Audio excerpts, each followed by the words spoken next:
आम खबर दें आपको। दूसरे टी20 में न्यूजीलैंड ने पाकिस्तान को जीत के लिए 148 रन का हदफ दिया है। पाकिस्तान की जानिब से शानदार बॉलिंग का मुजाहरा किया गया। हारिस रऊफ ने 3 को पवेलियन की राह दिखाई। उन्होंने 4 ओवर्स में सिर्फ 28 रन देकर 3 विकेटें हासिल की, जबकि मोहम्मद वसीम ने 4 ओवर्स में 20 रन देकर 2 खिलाड़ियों को आउट किया। और न्यूजीलैंड की जानिब से सबसे ज्यादा रन डेविड कॉनवे ने बनाए, उन्होंने 36 रन बनाए। ताहम मार्क चैपमैन की इनिंग्स अगर कहा जाए कि बेहतरीन थी तो गलत नहीं होगा। मार्क चैपमैन ने सिर्फ 16 गेंदों पर 32 रन बनाए और उन्होंने 2 छक्के और 3 चौकों की मदद से ये 32 रन बनाए। पाकिस्तानी टीम को 148 रन का हदफ दिया है। न्यूजीलैंड ने टॉस जीतकर पहले बैटिंग का फैसला किया था। एलन की जानिब से सिर्फ 13 रन, जबकि कॉनवे ने 36 रन बनाए, जबकि केन विलियमसन 31 रन बनाकर आउट हुए थे।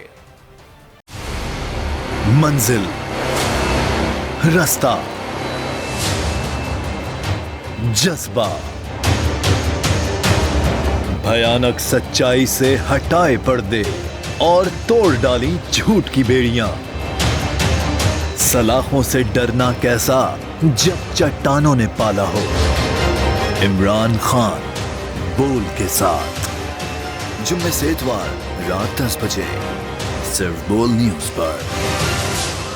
सबसे ज्यादा व्यूज, सबसे ज्यादा रील्स और सबसे ज्यादा रेटिंग के साथ बोल अब भी नंबर 1 पोजीशन पर बरकरार। अगर आपको ये वीडियो पसंद आए तो लाइक पर क्लिक करें, सब्सक्राइब करें और बेल दबाएं ताकि कोई खबर रह न जाए।